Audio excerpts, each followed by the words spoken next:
We're super excited to have you joining us here today.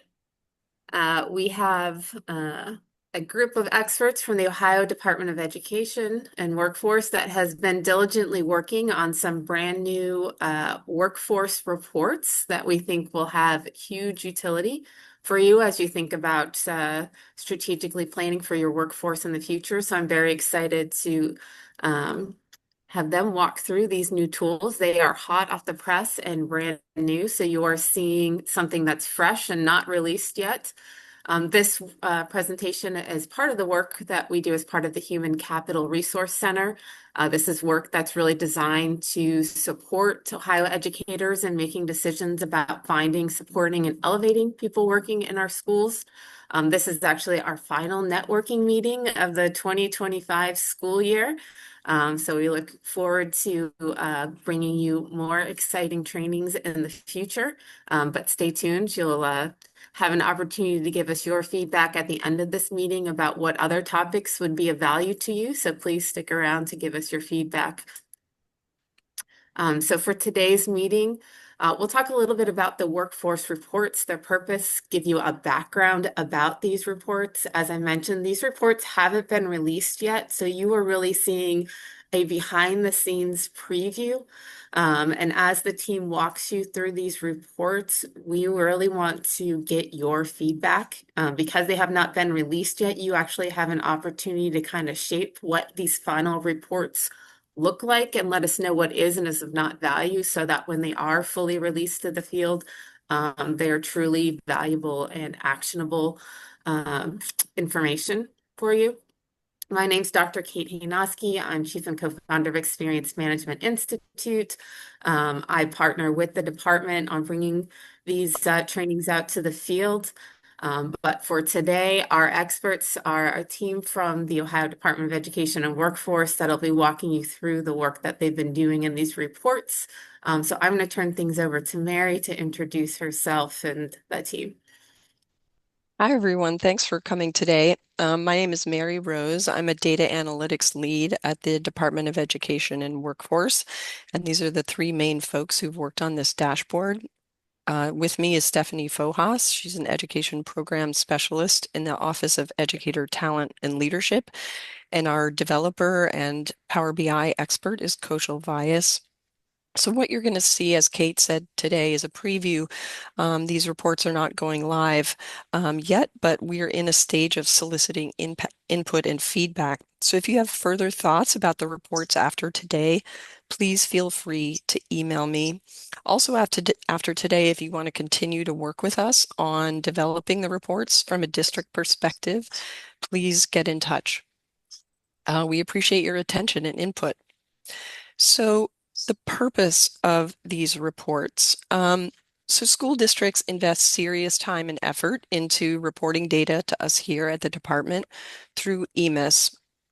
And the PK-12 workforce reports are meant to be a return on that investment. So the HCRC supports strategic workforce planning for districts, and we want these reports to be the data component of the strategic planning, so to provide actionable insights for district planners.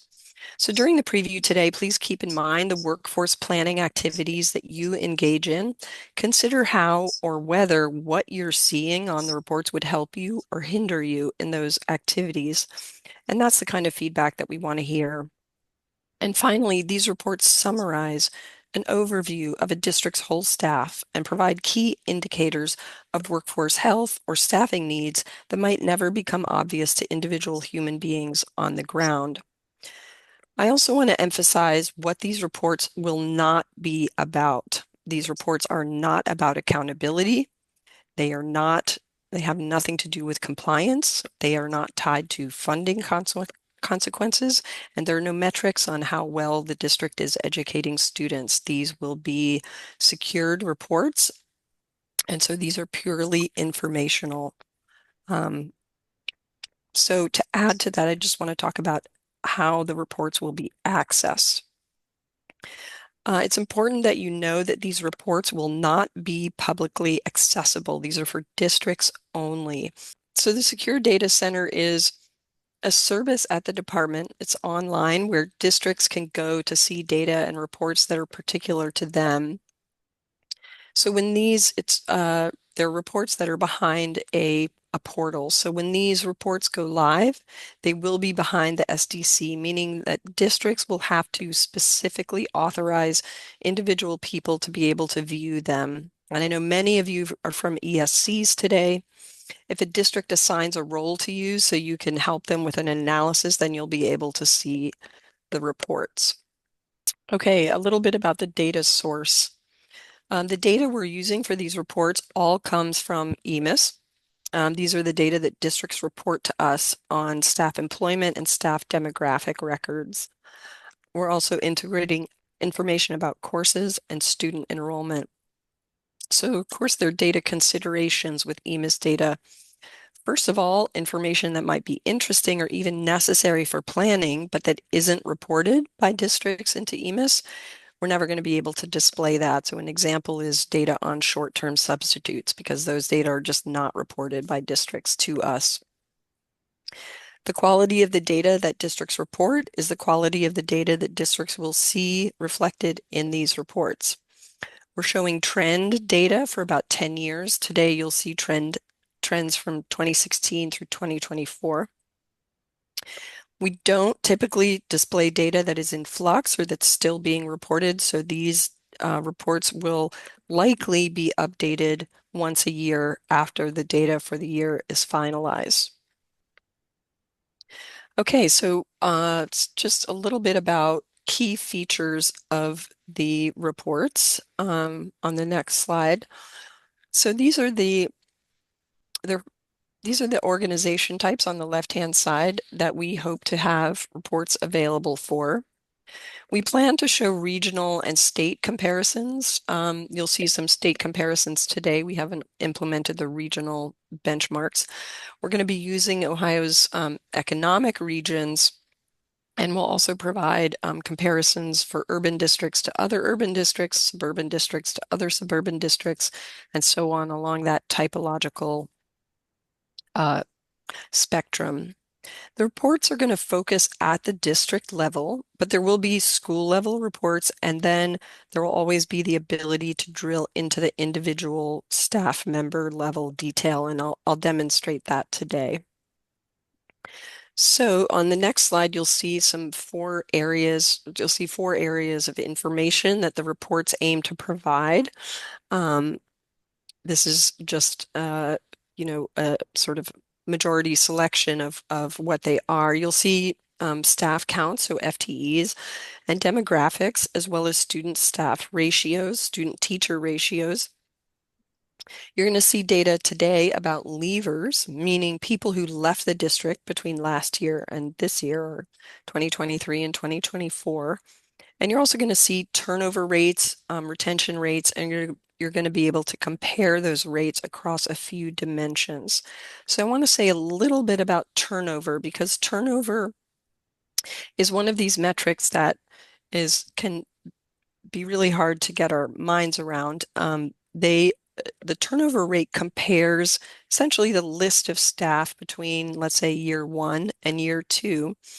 And it calculates the percentage of staff in year 1 who are not in the staff in year 2. So out of, let's say a district has 100 staff in 2023 and 10 of them leave, we don't see them in 2024. 10 out of 100 is 10%. We would say that that's a 10% turnover rate.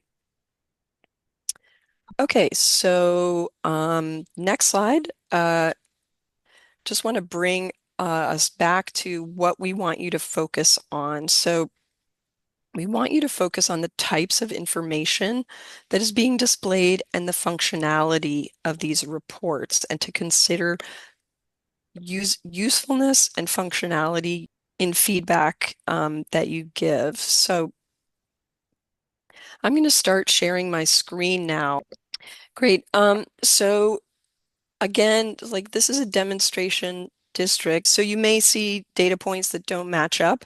And so just if you can try not to be distracted by, numbers that don't match, and focus on the usability and functionality of the reports.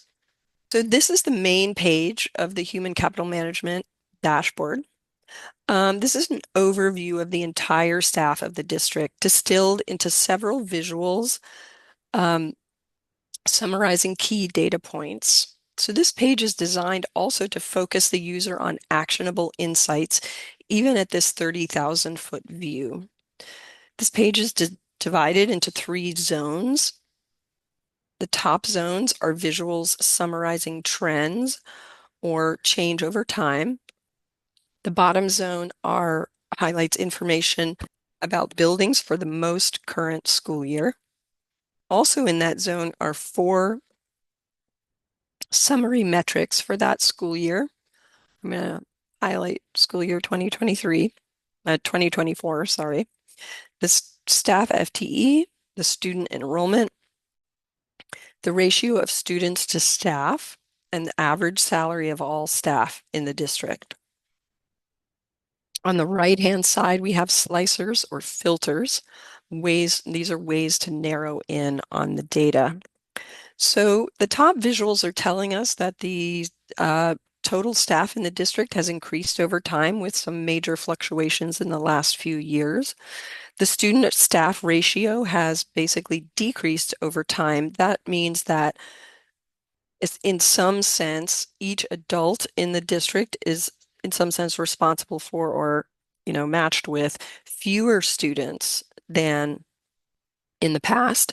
Salaries have basically tracked the state average and have risen over the last 10 or so years. And the turnover rate has fluctuated, although we see between 23 and 24, the turnover rate in the district was about 15%, which is high for the district in terms of the trend. Um, so um, these reports are interactive, and I'm going to display that with these slicers. One of the slicers is building types. I'm going to look at middle schools. So I noticed Weisheimer Middle School has a student to staff ratio of 8. Low-ish salaries and a pretty high turnover rate.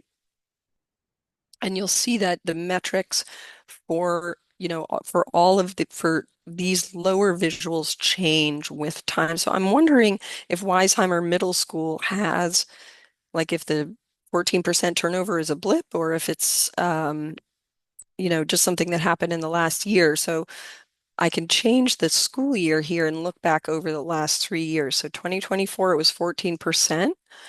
2023, it wasn't the highest, but still a high turnover.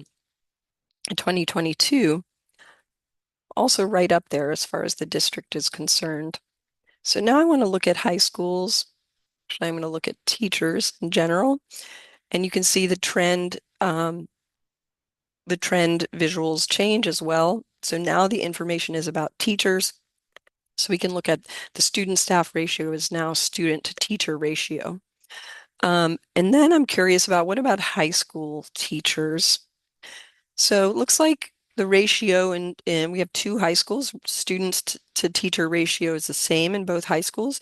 West Torrance High School students are earning about 20,000 less on average than East Torrance High School, and West Torrance High School's turnover rate in the last year was pretty high.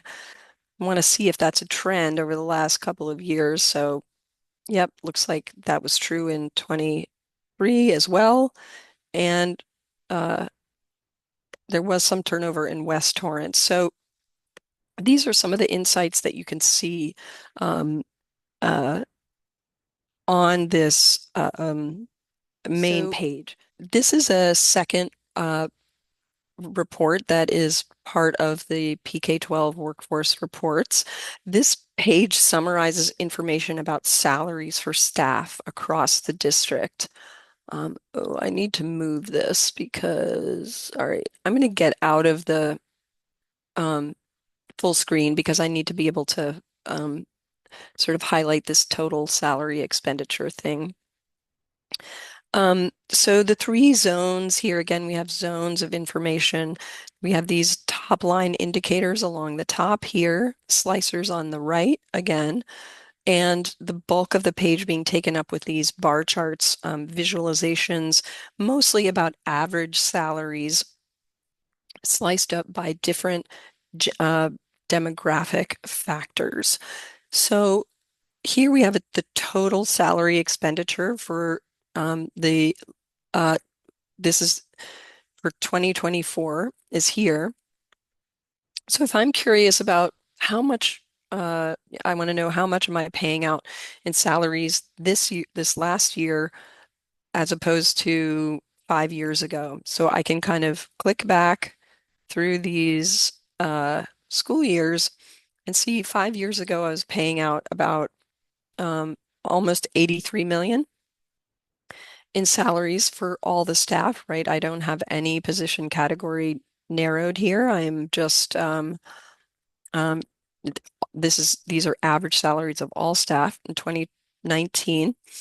And then in 2024, I'm paying 94 million. So this is about 11 million more. So who are we paying more to? Who's getting these whose salaries have been raised? So administrators. So in 2024, they earned about 7.5 million, or we paid out 7.5 million. In 2019, less than 5.5 million. So 2 million or so of that is going to administrators. How about teachers? So in 2014, 55 million. 2019, about 5 million. So 5 million of that, 11 million is going to teachers. What about professionals? 12 million in 2024, and in 2019, 9.5 million. So um, we can see how the increase in salary expenditure has been divided over these different categories of people. So we've divided the EMIS position codes into four categories: administrator, classified, professional, and teacher. And teachers include classroom teachers, so EMIS code 2230, and intervention specialists, EMIS code 212. Administrators are somewhat self-explanatory: school level administrators, as well as district level administrators, treasurers, superintendents, principals, directors, coordinators, and so on. Classified staff include aides, bus drivers, mechanics, as well as custodial staff and other similar categories. The professional category is trying to capture the set of people whose jobs require more education or specialization and likely a credential. So these include psychologists and other related service personnel, counselors, and nurses, but also positions like accountant, public relations, planning, and research staff. There is a question in the chat, where does the years of experience come from? Is that based on specific districts, experience in Ohio, or total teaching experience? So again, these are data that are reported in EMIS. So to see the details of the definition of that, you can look in the EMIS manual. What's reported is years of prior teaching experience, and this is in public schools, community schools, private schools. So it's really um, specific to those particular rules of reporting. So the districts report for each certified person in the district what their years of prior teaching experience is. So like if someone it was in the military, that counts as years of teaching experience, for example. And there's some additional rules. So it kind of all comes down to what is reported in EMIS. So this is a report about leavers. In other words, staff who left the district. And so we were talking about turnover, the turnover rate. And so this is data on the actual individual people who left the district. So Again, we have zones of information. We have the actual rate of turnover, which we saw before is um, uh, 15%, and that accounts for 270 people. So in these metrics with turnover, we're always talking about individual human beings rather than FTEs.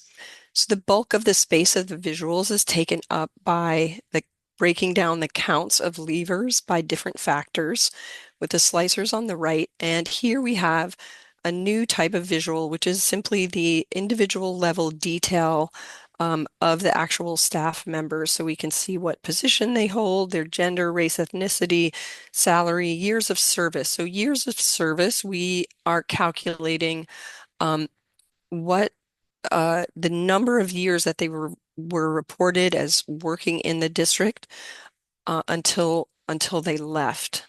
So we can see like what's going on with the people who left. So most of the people who left had between 23 and 24 were people who had been with the district for not very long, just 1 to 5 years. Most of them worked at the district level. You can see their assignment here. This is by building. They worked at the district level, so they were not assigned to a specific school.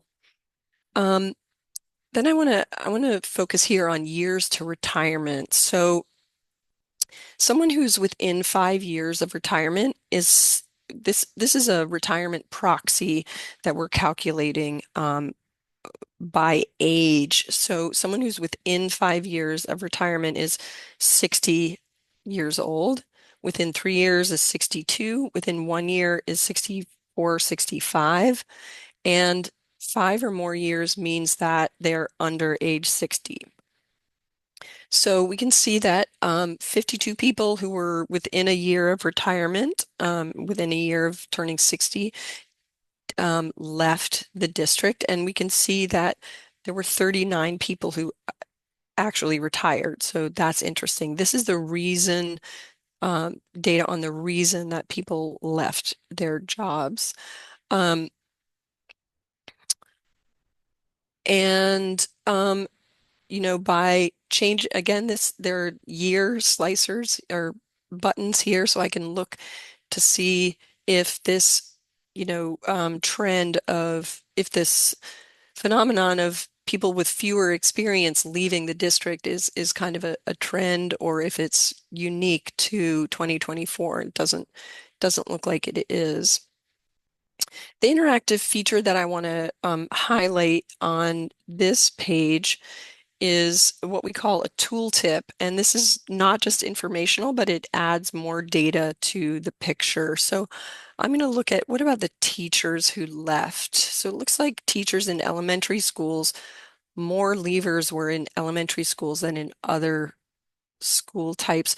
Also, teachers who are pretty new to teaching, um, are new to the district, are more of them. More of the teachers who left are pretty new to teaching, new to the district than others.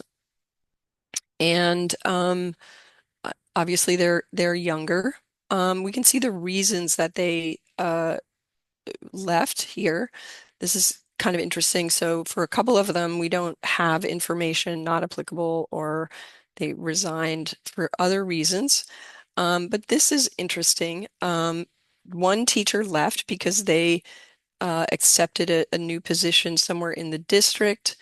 And then actually, uh, so if I focus out on all staff, we can see that 2 people resigned to take a job outside of education. So this is a reason that districts report, and this is pretty new. It's a new option for reporting. So that's interesting here. So again, I'm going to focus on teachers, and um, I want to show this tooltip here. Um, let's see, here we go. So this tooltip is kind of a data tooltip.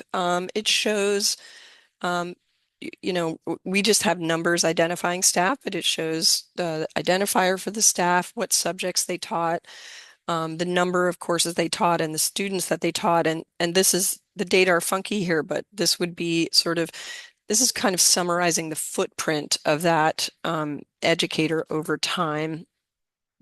And we could see that this is a career tech teacher teaching uh, engineering courses, um, and taught a variety of different course subjects. And this tooltip is available for anyone who uh, taught courses. So again, these are teachers who left the district. So some of the questions refer to the CIS, and I want to emphasize that these data are coming from the payroll systems. These are data about staff, so they're coming from the payroll systems, and they're reported in EMIS. So there's no duplication of reporting. Districts have to report all these data. The data that are in the payroll system get extracted and then reported through EMIS. So again, like these, what we're building here is reports that are based on data that we already have, that districts already report to us. This is not something extra. We're not asking districts to do anything extra or additional a report. We're just, districts already put tons of time and effort into reporting EMIS data, and we just want to turn those data into useful reports. So I hope that answers some of the questions, but I'm happy to, email them to me later, and I'm happy to answer them through email as well. I wanted to highlight one other interactive feature on this page, and this is true for all the pages. One thing that is interesting in the district that I noticed is that folks with doctorates make less than folks with master's degree. So if I want to focus on, okay, who are the people with doctorates, I can click on this column. You can see this column with doctorates is dark blue, and the dark blue columns and bars on the other visuals then now also represent people with doctorates, while the district um, uh, the faded blue represents the district as a whole. And so we can kind of see the highlights. So we can see where in the district folks with doctorates are working. They're at the school district and at a couple of individual schools. We can see their age range. We can see that they're professionals, teachers, and classified staff. There are no administrators among doctorates. So now, okay, what about folks with master's degrees? Folks with master's degrees, like kind of all ages, of all races, they're across all different buildings, and they're administrators among the people with master's degrees in the district. So I would surmise then that the higher average salary for folks with master's degrees is probably a result of the fact that administrators have master's degrees and not doctorates. So again, a little insight, and you can again like click around with any of these visuals to see like, okay, these visuals are now all specific to Minor Elementary, for example, or Calumet Elementary. Okay, so that's this salary page. Now, this page, this is kind of the complement page to the leavers page. This is a page about the new hires in the district. So this is again comparing data from one year to the next. So these are people who were not in the district in 2023, but are in the district, working in the district in 2024. And so the zones on this page mirror the zones on the leavers page. We have the bulk of the page being taken up with these visuals around building type, but also position category and some um, demographic factors. At the top, we see we have 254 new new folks, employees who are new to the district. Again, like a large number of them have several years to retirement. And I want to uh, just harken back to the main page where the first thing I showed you was that Weisheimer Middle School had this high turnover rate. And